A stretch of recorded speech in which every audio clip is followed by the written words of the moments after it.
There you go. How you Okay, doing, good. I Leslie? was like, oh my goodness, this is not happening. It's not. You are fine. You are Yes, all and you were right. playing my song. That's my girl, honey. Whitney, that's my I girl. felt it. I felt it in the atmosphere. Yes. I just want to let you know we have some great people on from Fort Lauderdale, Awesome. Miami, DC, Charlotte. We're about to have a great interview. Yes. My homie, Leslie, PR to the stars.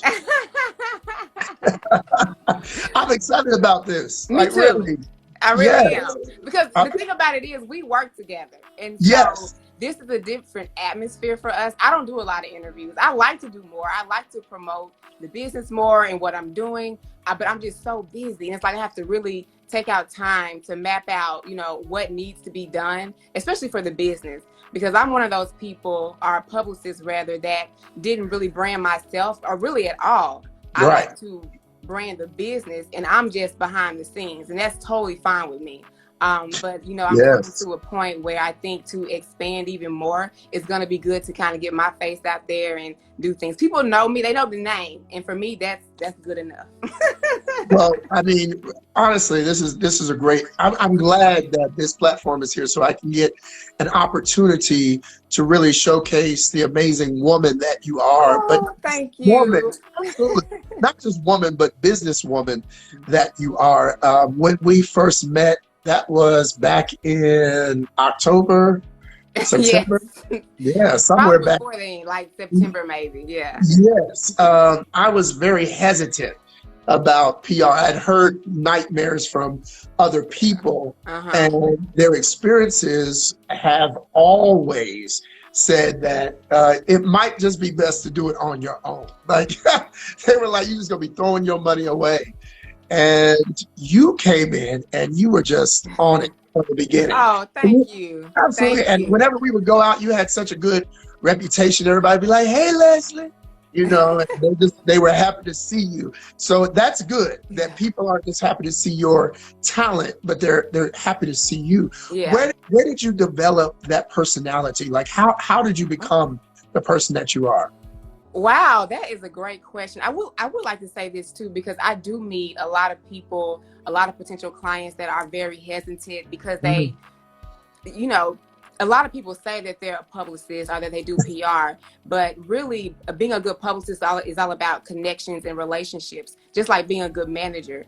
And then yes. one thing that is very clear that I learned a lot, being a publicist, you cannot be lazy. So if you're lazy, you are not going to be successful in this business. And we work really hard. And I love working with clients such as yourself. I tell everybody this, I even tell you this. You are by far one of my favorite clients for so many reasons. And I think the consistency piece, I have seen you grow. You were already doing amazing things before you started working with me. And then when you started, it just became consistent. I mean, it's probably going on, 6 or 7 months now. Right. I'm like, oh my goodness, like this is great. This is every publicist's dream as far as I'm concerned, to see a client grow like that, just like a child growing. But to answer your question though about the personality, I think people, whoever raised them, they get their personalities a little bit from them. So I can definitely see my mom and my dad Mm, in me. mm, My mother was a very sweet Christian woman, very humble, mild mannered. But she was a talker. She had a great personality and had a lot of friends. People loved her. She loved to laugh. My dad was a preacher, so he had that mm, charisma about himself. He was more stern. He was I think he was fun around his friends, and he was a great father. But he had this sternness about him, and I wasn't scared of him. But he had more of a serious tone to him a lot of times. But he was like he joked around and had friends and laughed too. But it was something a little bit more mysterious along those lines. And so I think part of me, that bubbly personality and can talk mm. among everybody, and then the part of me that's more a little bit reserved but also more serious, I can just see both of them. And what I do, and I tell people with the business, I take every career that I've ever had or every job, specifically when I used to work in radio, even when I used to work in retail. When I came to Atlanta, that's a whole nother story how I got down here. I wanted to come so bad. I packed up everything, got a U-Haul, a new car, a dolly, and came on down. But anyway, I know that's right. and just even working for under a CEO as an executive assistant, things like that, and picking up different cultures and just different work environments, I take that all into my business, and it's really become successful. And then I also teach other people. So I'm the type of publicist. I always got interns running around, and those who can handle it, because they look at entertainment PR and see the red carpet and all this type of stuff, and they don't understand this is work. Like, if you're going to the red carpet, I need you to take pictures, I need you to be looking on social media, I need you to do blah blah blah blah blah, and then handle talent. It's, you know, it's just not all fun and games, right? So people don't understand that. But anyway, I just love for people to grow. I grew under a public relations firm. At the time they were called 135th Street Agency, and now it's 135 Agency. But and if it wasn't for that publicist, Tosa Foster, taking me under her wing, like giving me a chance. And I mean, it wasn't like it was no baby. And oh no, when I first started PR, I felt like, literally, I tell people this, I felt like I was thrown into a body, though an ocean, and did not know how to swim, because it was just so deep. I had promotions experience, I had different, of course, my radio background and just working with different people, but that real PR, like having media relationships, knowing how to pitch, doing recaps, it was all new to me. And, you know, everything just kind of fell into place from there. Yeah. Wow. I mean, you definitely had a journey from Arkansas to Atlanta. Definitely want to hear more about that. How did you make it with your suitcase and your buggy, make it on down to Atlanta? That's funny. Well, so I was born and raised in Little Rock, Arkansas. And I went to college in Memphis, Tennessee. So that's where I did my school, my college degree. I got my college degree there, and then I ended up getting an internship at a radio station, Hot 107.1. I almost said 9 because that's the station here in Atlanta, but Hot 107.1, and it was a hip hop station. And I was interning there, and I think like in the middle of my internship, or either after, the program director called me. He was like, it was during a Christmas break. He said, "You want a job?" You know, let me tell you, there's so many different personalities. I had so much fun during my internship. You know, that was my first encounter being around celebrities, because the music artists would come through in order to promote their music, or there would be concerts and stuff like that. The radio station would throw concerts. It's just a big world of entertainment that, you know, a lot of people don't get to experience. So radio is definitely, just like television, is a big business. So I just remember my first time being on stage with 3 6 Mafia. They did some concert, and I hopped on stage. It wasn't just me. It was other friends or other people that was with me. And we hopped on stage. I just couldn't believe it. I was like, and I had to be like probably 19 or 20. I just couldn't believe it. I was like, wow. So like 3 years ago, right? 3 years ago. Oh yeah, honey, listen. The first celebrity I ever met, honestly, was Shauna, and she was the one of Ludacris artists at the time, and that she did that that what's your fantasy song? That was his first single. Yeah, she was on that. So this was back in the day. So she was promoting something else, I think, at the time, and I was just so nervous.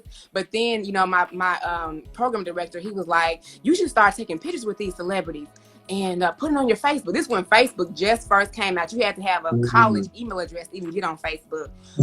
Yes, I remember that. Yeah, he was like, "You should start taking pictures and put on Facebook." I said, "You know what? I should." So I got all these pictures on my Facebook page, and I continue to do that. And also, it just, you know, it kind of helps with letting people know who you're in contact with. So long story short, I gotta make sure I put this in the right way, because if I go like, I can come like real, but I don't know if everybody's ready for that. But long story short, that's what the heart is about, you know. Well, I'm gonna tell you, the entertainment business is very male dominated. Okay, it is. Yes. And what happened to me, and working in that radio station, I had been there. I was really raised up there. From like 19, and I think I left when I was like 27. So that's a long time, you know, it's for like a teenager going through your 20s. And I had been there. They wanted to transition my boss.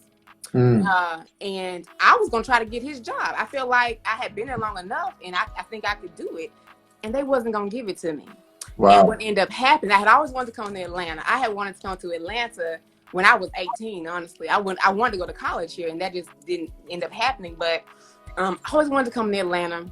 So when that happened, I was working the switchboard at the radio station. So in the radio station, I did everything from, I started off as an intern. I did promotions assistant. Then they put me on the air. I was answering the phones. I was doing everything pretty much except sales at that radio station. So one day I was answering the phone. And there was a 404 number. Area code came up. And y'all know that's Atlanta. So Right. the person, I got something interesting to say about this phone call. The person on the other end, long story short, said they were hiring. So I said, well, I need to come down there and do an interview. So me and my friend and my boyfriend at the time, we drove to Atlanta and I stayed a week. But when I got there, and one interesting thing about that was the person he was working with was Portia. Now, this was a long time. This was before Portia, any housewife, any of that. So it was Portia. And I think I tried to call her. I think she was on the radio or something like that. But anyway, so went down there. Guess what? What? Called him. He didn't even pick up the phone. Couldn't even get a hold of him. But also I had a church member who knew of a job opening, Forever 21, big, retail franchise. They were opening up the store in Lenox. And there was a job fair, a career fair. So I went there just to see if I could get a job. I didn't have any retail experience. Only experience I had was really radio and the little restaurant jobs I had in college. So the district manager came to, I know who she is now, but she was the district manager. She said, anybody who wants to be a manager, step in this line over here, make a line over here. So as soon as she said that, I went over there to the line. You jumped right in. You don't make a lot in retail. So I said, let me go over to the line. Did the interview. Long story short, she said, well, since you don't have any experience, this store is a big box, but we have an opening in Kennesaw. I said, okay, cool. And turned out the apartment that I got was not too far from Kennesaw when I moved out here. But anyway, so what ended up happening was they ended up hiring me as an assistant manager in the store in Kennesaw. Wow. And what happened, and actually before I even knew I had the job, I went back to Memphis. I put in my 2 weeks notice. I did a going away dinner and told everybody I was leaving. I put my 30-day notice or whatever, but I think it was 30 days for my apartment. And I was packing up and I bought a new car and got the U-Haul truck. So people was like giving me gifts and stuff like that, had enough money to get all that stuff. And I'm telling you, and my boyfriend at the time, I don't know, he was moving too slow. I don't know what was going on, but I was leaving. I had to get up out of there. And so I rented that U-Haul truck. I didn't know I was going, called ProMove, and I found an apartment.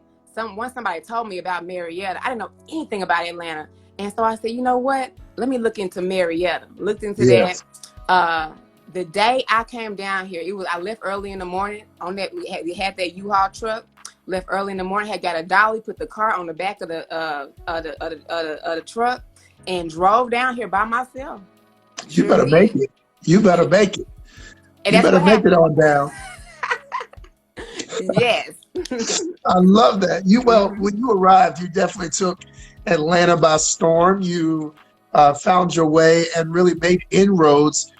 What was it that allowed you to get in with so many amazing people who have connections and doors that they can open up for you and your clients? You're just a great interviewer. You ask such amazing questions. So I think the thing about it is you have to have a love for networking. Don't be afraid to walk up to people and introduce yourself. And everybody's not going to be open arms, but that's okay. I think I learned a lot working in radio because I was around a lot of music industry people, and I did music production when I was in Memphis as well. And that's really why I moved to Atlanta. I wanted to get into music production. I wanted to learn more about the major side of the music industry, and that's why I moved out here. But I do think that just building relationships and then being yourself, one thing that really turns me off is fake people, and a lot of times people, they do try to befriend you because they want something. But when you make friends, like legitimate friends, and it's not about all of that. For instance, when I first got down here, I was volunteering with ASCAP. So I became real cool with John Sierra. She was working at ASCAP at the time. Now she's with TuneCore.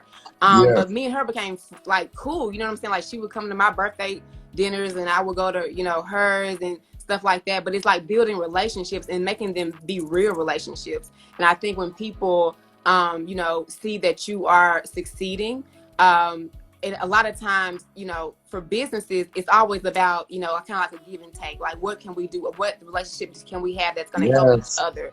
And then, with people, a lot of times I've had people just say, I just love what you're doing. I love your vibe, your personality, and I want to help you. They may say that.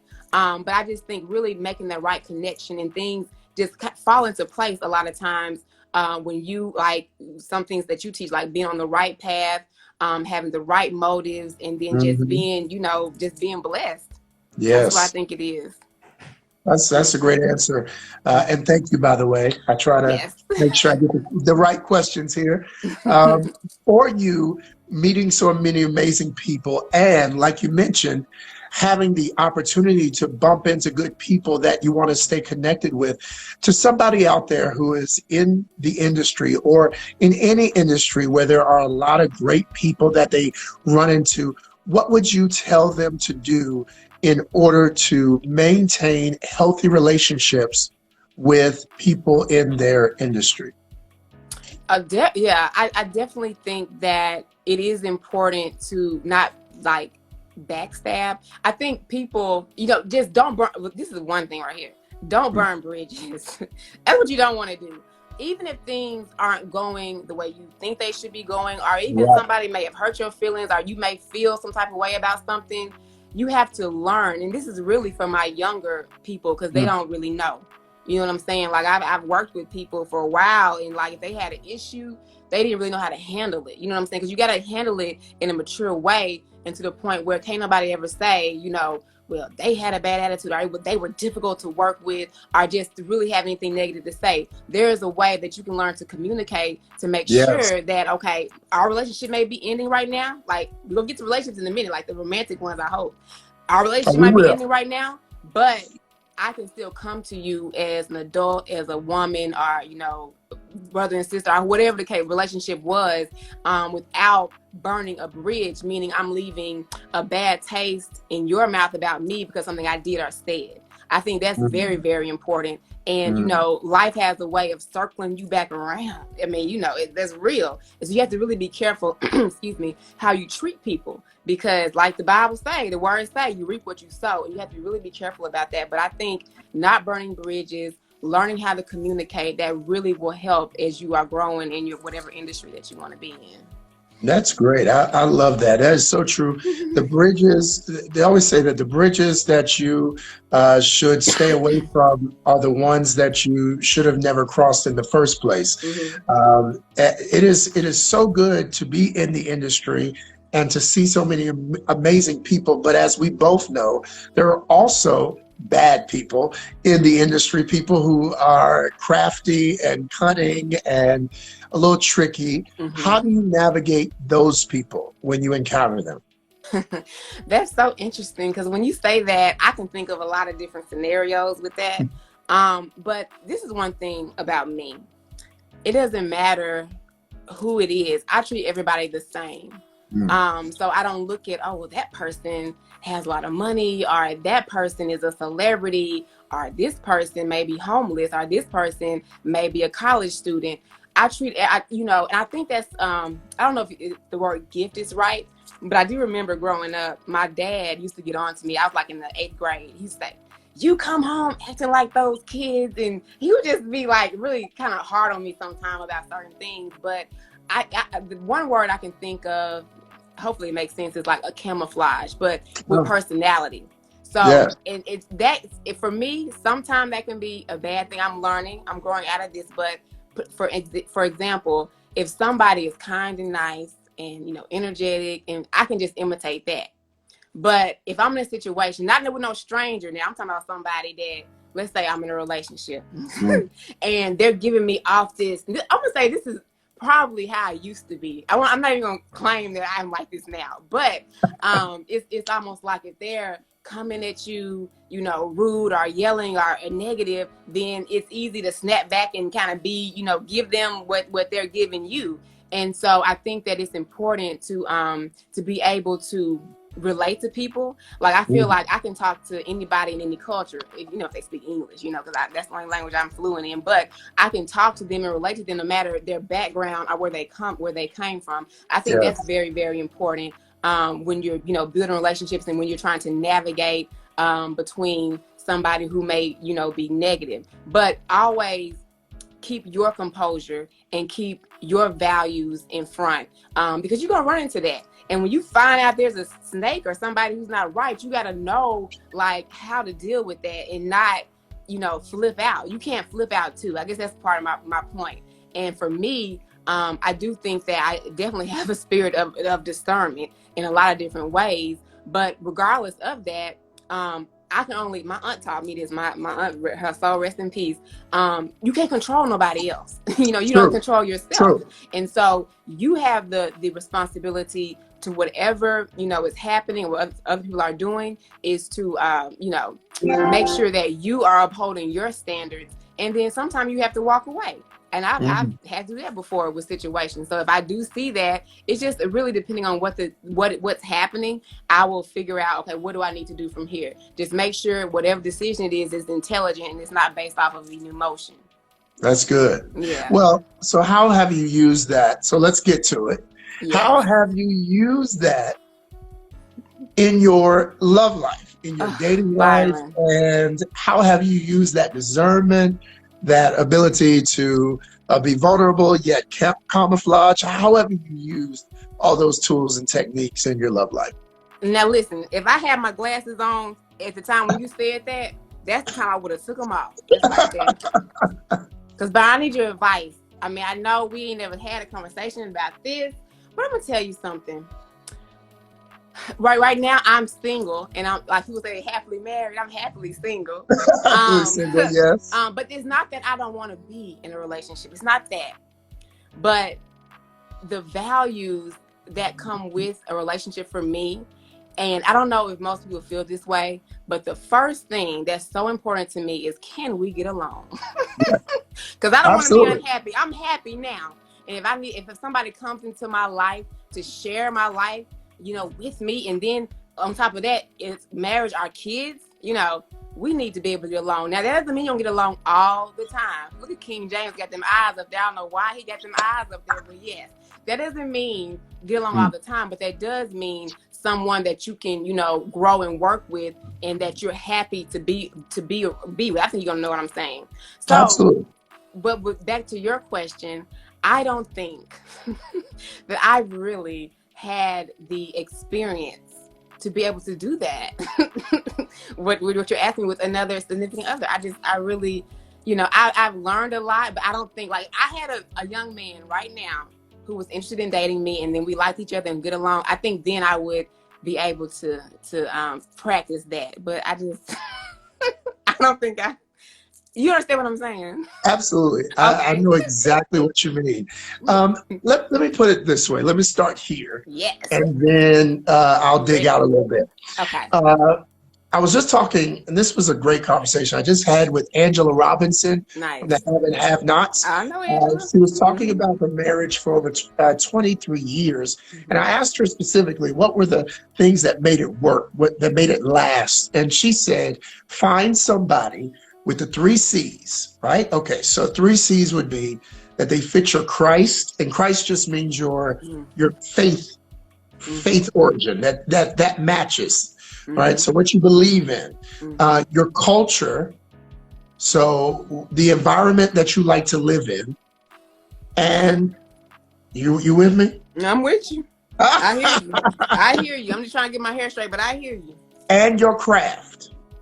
So your Christ, that's your religion, your culture, your environment, and your craft, that's your profession.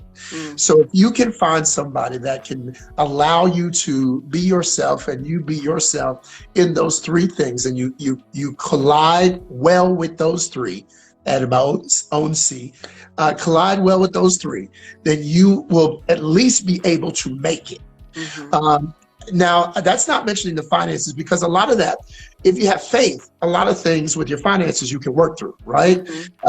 If you have set a culture of peace and love and forgiveness, a lot of issues, arguments you can work through. And if you have set that craft in place, that this is who I am and this is what I want to develop and these are my goals, then you can have a chance to build those together, which means you become more of a unit. Now, to your point about not being able to apply the things that you can do in your professional life with the things that you're able to do in your personal life, here's my question to you before I give you any advice. Okay. What's so different? Maybe I misunderstood the question. I thought that you were asking me about like my personality and how I was able to kind of use that with my relationships. I think I may have lost the question. It's okay. Let me rephrase it in a way that makes sense. Okay. So you are able to work a room, be around anybody, handle people when they're up, when they're down, when they're shady, when they're sincere. You can handle any environment. And so my question to you was, how does that translate into your love life? How do you take those skills into that? You. Oh, well, when it comes to dating, definitely. Byron, I just kind of come to this conclusion that, and I can only really speak for the environment that I'm in, which is Atlanta and around Atlanta. I just feel like a lot of the men, at least the ones that I meet, which are primarily African-American men, I don't know if it's because they have a lot of options, but I just don't see a lot of them really ready to settle down. For a lot of, and I could just, it's a lot of different reasons. But again, for me, before I even get to that point of settling down with somebody or even thinking about it, of course, you got to get to know the person. And so that's just something that I've kind of seen. I have dated someone long term since I've been here. It just didn't seem, it wasn't a good personality fit for me. All right. But can I pause you for a moment? Pause me. All right. So I'm gonna treat you like we really in a love coaching session right here. Hey, that's what I want to do. This is live right here, okay? Let me pause you because that's an easy rabbit hole to go down. Okay. And to say no one's ready. Okay. Right? Okay. So let me break that conversation. Here's how I'm gonna break it by asking you the question: are you ready?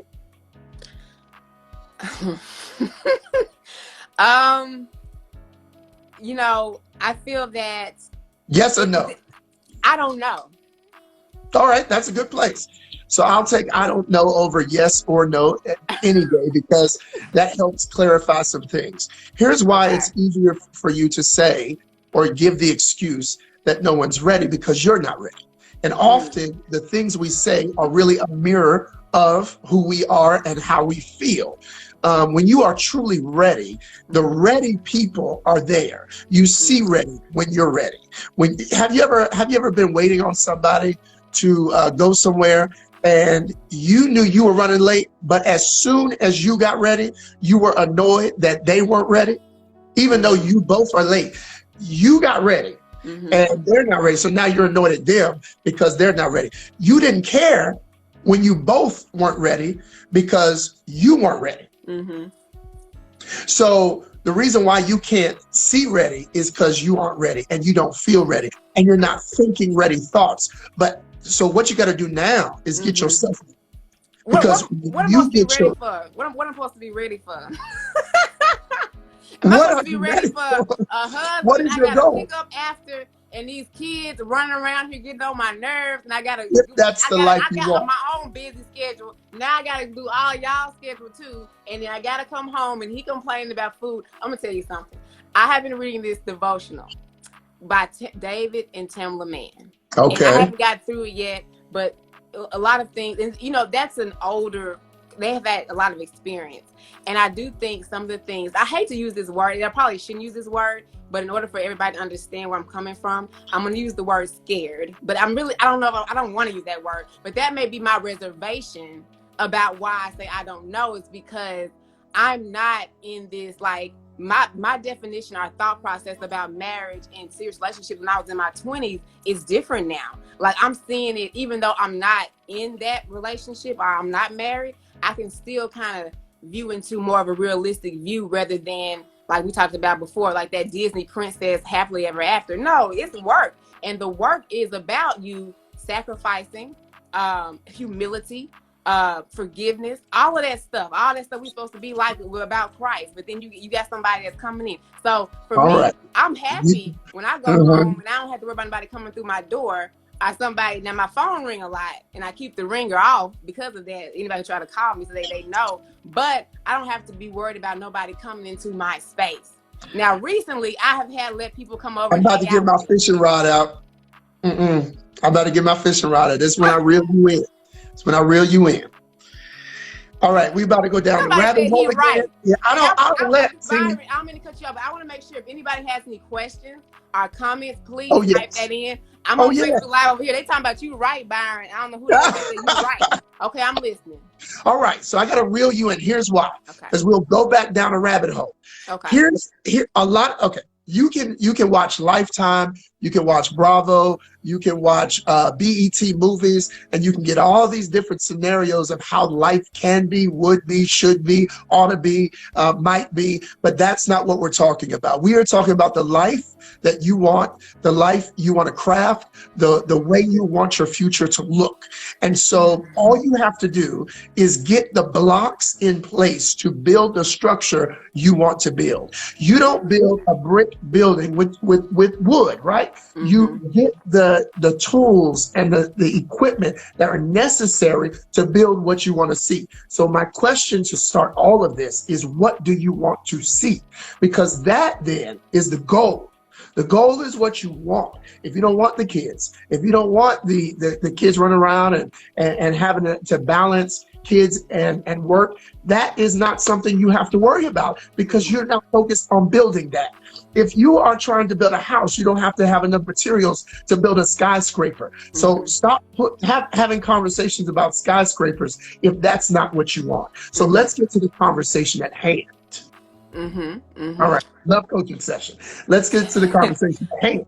But what about I do want those things? It's what just do that. You want? Okay, so what do you want? So tell me what it looks like in a day. What does a day look like? If you had a perfect day in the life you wanted, how would it look and what would it feel like? Are you asking me about if I'm in a relationship? In your future, with the perfect day, the perfect relationship, the perfect scenario with your future mate, what would that look like? Byron, listen. I just don't think my idea. That's not what the question was. The question was not what you think. It's what you dream. It's what you imagine. It's what your goal is. So what is that?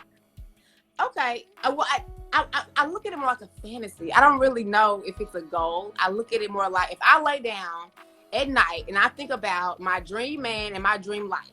Okay. I know what he looks like. I know what he's doing. I know what he's saying. Now, do I think that that's a realistic person? No. You're going backwards again. You're going back. So every time I ask you, look, get to me. Get to me. Here's what I'm saying. So if you were a runner and you were at the Olympics right now, and I asked you to tell me what you want to look like after the race is over, you would tell me, I want to be standing on a platform with gold around my neck. That's what you would say. Right. You would not tell me, well, I just don't want to be the one that didn't make it. And no, that's not what the question is. The question is visualize. How do you visualize your life? How do you visualize your life in success, in the ultimate, the optimal outcome? How do you visualize your life? Well, just to keep it simple. My life looks like, just start there. Make it easy. Well, God-centered, financially stable, and full of happiness. I would even say it's too general. Now you're going too general. So my life, I told you look, because what that is if again, let me go back to the Olympic runner. That's saying I want to win. That's too general. Win what? Because you could win in 5th place with no medal. You could win if your mentality that winning is 5th place, you could win. I'm asking you, do you want gold? And if you do, what does gold look like to you? Are you talking about my dream man? Your dream, everything. The scenario, the way it looks, the way it feels. Byron, I really don't know. All right, so I really don't know. Easy way to go. That's okay. So here's what we'll do. Do you have a husband I do in your not. dream life? Am I In your what? dream life, do you have a husband in your dream life? Yes. Okay, husband. So we getting somewhere. Do Okay. you have kids in your dream life? Yes. Okay.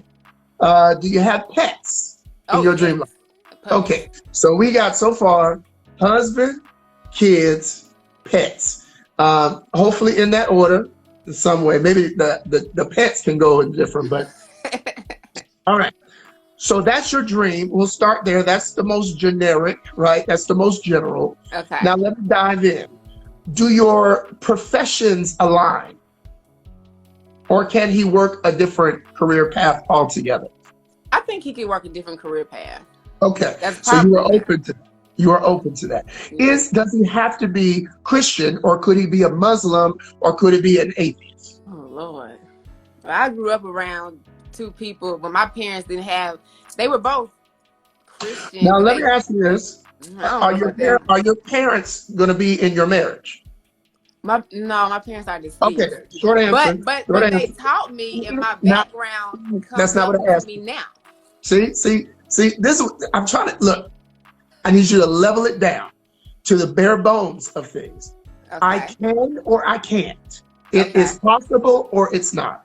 I Okay. can handle this or I can't. This Right. is why I encourage people to date people, because when they date people, they get clearer on what they can and cannot accept. So your answers are much quicker. You can say, no, I've experienced that. They got to be Christian. No, he got to be a certain height, because I had a shorter guy and that was not cute. It didn't work. I'm too tall for that. You really got to. So this is why I ask these questions so direct. Right. All right. Okay. So think of that. You don't have to answer that now. There could be something to work through. What I'm saying is if it's a possibility that you could potentially fall in love with somebody who is out of that Xandra, be quiet. I'm realm, listening. then you got to be able to be clear on that for yourself. So the reason why I brought up the parents is a lot of times we have influence from friends, from family, from coworkers, from past experiences, and all of those things are in our head telling us to or not to do things, right? The problem with that is none of those people are in your relationship when the ship is going down. None of those people are in the day-to-day. None of those people are making it work. None of those people are helping you through the crises or the minor arguments. Nobody is, right? So you have to have enough fortitude for yourself to say, this is what I can accept in my life, for my life, with my life, and to hell, God bless your parents and everybody you love, but to hell with whatever they think, because my love life is my love life. They can't live it for me or with me. So you have to make your own list. Right. You know, when you go to a kid and you ask them, what is your list for Santa? They don't tell you what my mama want me to have you know, Right. they don't do that, because they understand they are the one that's going to be the recipient of that. You know, they say, I want the horse, I want the pony, I want the new game, because I'm the one that's going to play. Can I ask you a question? Yes. So what I was referring to, though, was how people are brought up in their environments and who they learn from.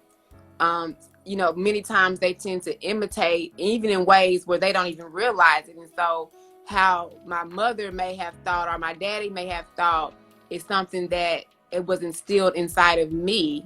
That's fine. That's and great. Then as an adult, that's beautiful.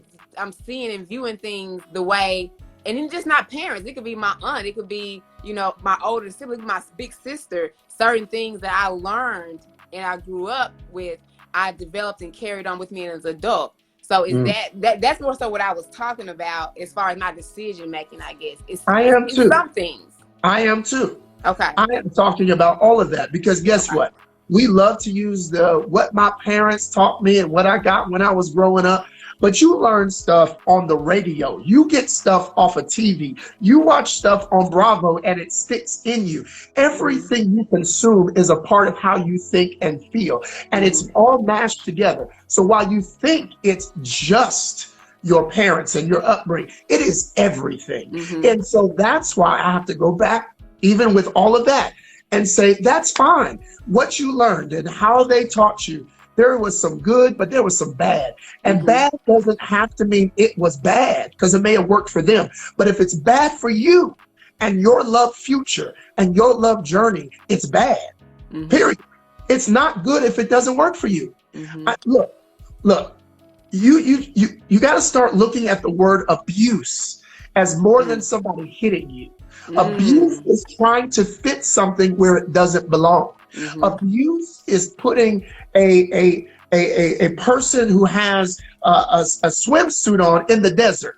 It's putting someone who has ski gear in the ocean. It is abusive to put something where it doesn't belong. Mm-hmm. So whether it's information, whether it is knowledge, whether it is experience, if you apply things that don't fit your future, whether it was good for someone else or not, if it doesn't fit, it is abuse. So I don't want you to abuse your love life.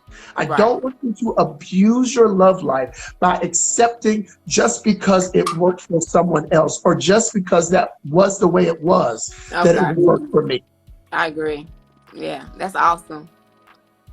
So just to kind of recap, yes, with my situation based on what I said, you were telling me that one of the reasons why I may still be single is because I may not be ready, because I don't know specifically. I don't want to say know what I want, but no, you're not ready. Know. I'm not even going to let you. Yeah, let's change your words, because you're not ready. Okay. Look, let me go back to that analogy about going out to the event, right? Mm-hmm. When you're ready, you tell that person that's still getting ready, why you not ready? Because I'm ready, right? But I feel like if I met the right guy, I would talk to him. That ain't, no. Look, there could be 1,000 guys that are ready, but if you're not ready, look, let me go back to getting ready. Let's go back to physically getting ready. Mm-hmm. If somebody showed up to your house and you would put them in the living room to sit while you go in the bedroom and finish getting ready, right? Why? Because you aren't ready, and you know you're not ready until you're ready. And so you will put them in a separate space. Let me do my hand this way so you can see. You will put them in a separate space until you are ready. They're ready because they're sitting there. But until you are ready, you won't come into their presence the right way in order to talk to them, to say, hey, I'm ready. You ready? Let's go. So if you can't say with affirmation that you are ready, you aren't ready. Period. Yeah, I'm very content. And I don't know. And then sometimes it deals with your past experiences. And it's like, oh my gosh, if I got to go through all of that. But not to say that everybody's the same. But it's still like, I just feel like. That's an excuse. Wait a minute. Y'all, everybody watching, I cut off excuses. Because the moment I hear them, it's an excuse, Leslie. Here's why. What was I going to say? Let me tell you why. Because you were about to go down the lane. Oh, stuff happened. Oh, I had bad experiences. Guess what? You got up. Have you ever bumped your toe or stubbed your elbow or anything like that? Have you ever done that? Mm-hmm. Okay. If you have stubbed your toe on something, did you stop walking? For a little while. No. It made you. Why? Because the pain had to go away. But guess what? The memory of the pain's still there. You know about the experience, but that didn't stop you from getting up and walking again. Look, it's the same thing with your love journey. That's why I call it a love journey, because you will stub your toe along the way. In fact, somebody may drop something on your toe, but that does not stop you from getting back up and going forward. You don't even think anymore about the fact that it happened. You don't think, until I brought it to your attention that it happened to you, you weren't thinking about it daily. Get that way about the things that happen to you on your love journey.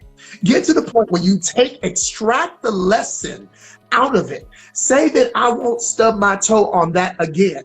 I will not experience that pain that way again. Not from that person, not from this situation. That won't happen again. But guess what? The only way to find love is to seek it. The only way to get into a new love space is to walk in it. You can't stop moving and think you're going to find love. There is no way that you can progress into new love journeys, new love spaces by stalling because of past experiences. Love coach. Yes. Okay. I would love to get your advice on this. I know we run out of time. I know you got Divine. But one thing, and I don't know whether, and just being realistic, let me just say this out. With one of the last long-term relationships I had, the guy's personality was very, I guess you could say, aggressive, and like he's the type that knew what he wanted, he went and got it. And so ever since then, I've been more so attracted to that, even to the point where when I meet somebody new, because online dating, we didn't even get a chance to talk about that, but I'm your online dating girl, you know what I'm saying? Because I've done it since like last summer, so I've had these different experiences, but I've just kind of been the type to kind of lay back a little bit and not be the aggressor almost at all. Now, if I like somebody, I'll communicate or, give back to somebody who's giving to me, but I'm definitely not the type to be hitting somebody up, first all the time, or just, being that. More so, I guess the question more so is, especially in this day and age, it seems like men are really, women are very aggressive, and I don't know whether it's around this city or around here, but the men are more laid back, and I don't know if that's something else that's not working for me, because I don't follow up with guys. When I say follow up, that means when you reach out to somebody, you don't hear from them, and then follow up with them like that. I probably won't even, really reach out. It's more so like they're either gonna reach out to me and we're gonna have a dialogue, and then he's got to be interesting enough for me to want to keep the dialogue up, or it ain't happening, and I forget. Okay. So I guess my question more so about is, as a woman, or what you have seen in your experience, especially with love coaching and stuff like that, should the woman be more, because I'm not, that's what my thing is, a little bit more aggressive when it comes to I hate to use the word pursue, but just getting involved with the man. Absolutely. I don't know if it's making sense, because I'm just not. It makes perfect sense. Your question, just to make sure I'm clear, is that you are asking, in this modern day, a lot of women seem to have to be more aggressive because men are not as aggressive as they used to be. Is that right? Well, I think that they just are more aggressive, and then that in turn makes the man, he got a lot going on, and that makes him, they just are. It's like they just are, and it may not even just be this day and time. It may just be the type of woman. But I guess more so, my question is, for somebody like me, should I be more aggressive? Because I'm not aggressive at all. It's like, if you ain't trying to come at me, you're not gonna get anything. I'm gonna forget. So, well, I will say this. Okay. Here's the best way to do this. Let me use this example. There were a lot of people who had to go on unemployment for the first time, and in Atlanta, the unemployment office was backed up, right? Mm-hmm. So while people were trying to get their unemployment straight, they weren't able to get a response. And when I listened on the radio, I heard one lady say, I called 50 times yesterday because I wanted to get my unemployment together, right? There was an immediate urgency for her because she wanted the unemployment bad enough to make the personal decision to reach out to the unemployment office, even though she wasn't getting a response that she wanted or expected.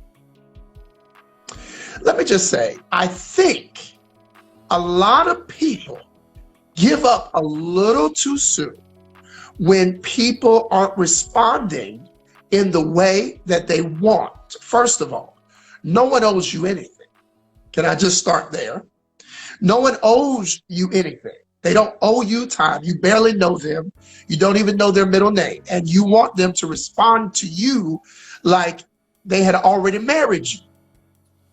That is not reality. I think it's respectful, but that's not reality. It is hopeful, but it's not reality. I think what is true and what is best to say, the same way with a new friendship, may evolve over weeks and months and may develop to where you're talking every day because of the consistency.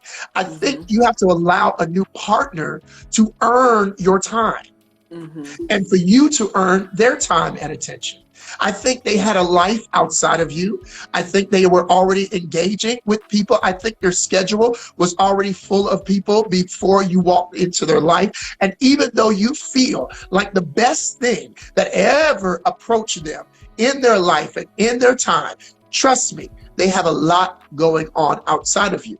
Now, I'm not saying, this is just to be careful, because when I go down this route, people are like, well, what are you saying? Just let them not talk to me. No, but I am saying that you have to allow yourself the room to pursue the person that you want with the intent that I'm going to pursue the way I want, regardless of how they respond, the way I want. Now, if you respond and you get zero response, that is one thing. But if you get limited response, and remember, everything is relative, because he could respond twice a day, and to him, based on his schedule, that's a lot. He could be a doctor, could be in surgery, could be on flights all the time. And so for him, that's a lot. So it's relative to the person, but you have to ask yourself, one, here's my three things. I'm gonna give you three things to think about. Are they worth it? You gotta say yes or no to that first. Because if they're not, it's no. If they are, you proceed. Are they worth it? Do they make me feel worth it? Because if it's someone that you may not get a lot of their time, but in the time that you get, they make you feel special, they make you feel loved, they make you feel joyous, then you can decide again to end it or to pursue. So do you feel like they're worth it? Do they make you feel worth it? And lastly, is it worth it? And the it is the entire situation. It's not just how you feel about them or how they make you feel. It is how you see the potential of it working all together. If those three things aren't yes, I say stop. But if you see hope in each of those progressive steps, proceed and begin to have honest conversations about your expectations. Maybe your expectations are not clear to them, and you haven't had the clearest conversation about what you expect. So you got to say, look, I really expect to hear from somebody that says they're interested in me like throughout the day, because the person they talked to last time may not have felt that way. They may have been just got out of a 10-year relationship where that was not required. And so you're coming in thinking all men should do this, when they're thinking, but I tell a woman that didn't expect that. That's good. I love that. And you brought it home, because I had some things that I was thinking when you were talking, and I kind of almost felt like when the first things that you said, I looked at it, and I don't know if you were talking about me, but I kind of looked at it even from a male's perspective, because it's almost like, for me, the men are the ones pursuing me. I don't pursue men. And if I feel like I got to pursue you, then I don't know if that's the right, situation for me. Well, I love, think about that though. Okay. When I was talking to Karan and Terry Vaughn, they have that movie about the lions. It's the female lion that goes and gets the meat, gets the food. It is the female lion that's the huntress.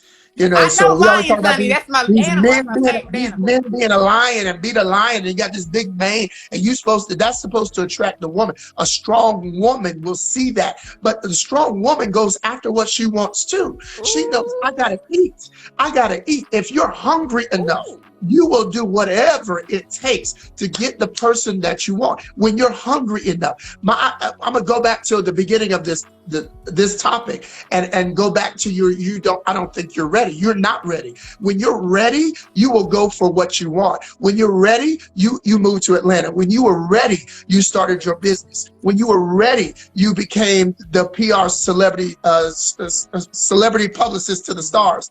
When you were ready, you did what you needed to do to make moves. When you're ready in love, don't nobody have to tell you to go after a man. You're not thinking twice about it. In fact, in your mind, all you thinking is, I'm ready, let's go. Let me go back to that again. I'm ready, let's go. Let me say that again. If you're ready, you'll go. Period. Somebody said, he that findeth the wife. Well, yeah, baby, let me tell you something, how antiquated that Bible verse is, because you got that from out I of the got old King around them now, James y'all. Version, where women weren't even people. Women were property. So that's nice. It's like finding a diamond. You These go people find on what you here, want. Men so and many. women go find what you want. Leslie, we about to get cut off. But I Okay, love I you, want to and stay alive. We're going to do a we're part gonna say, two. don't worry, we got it.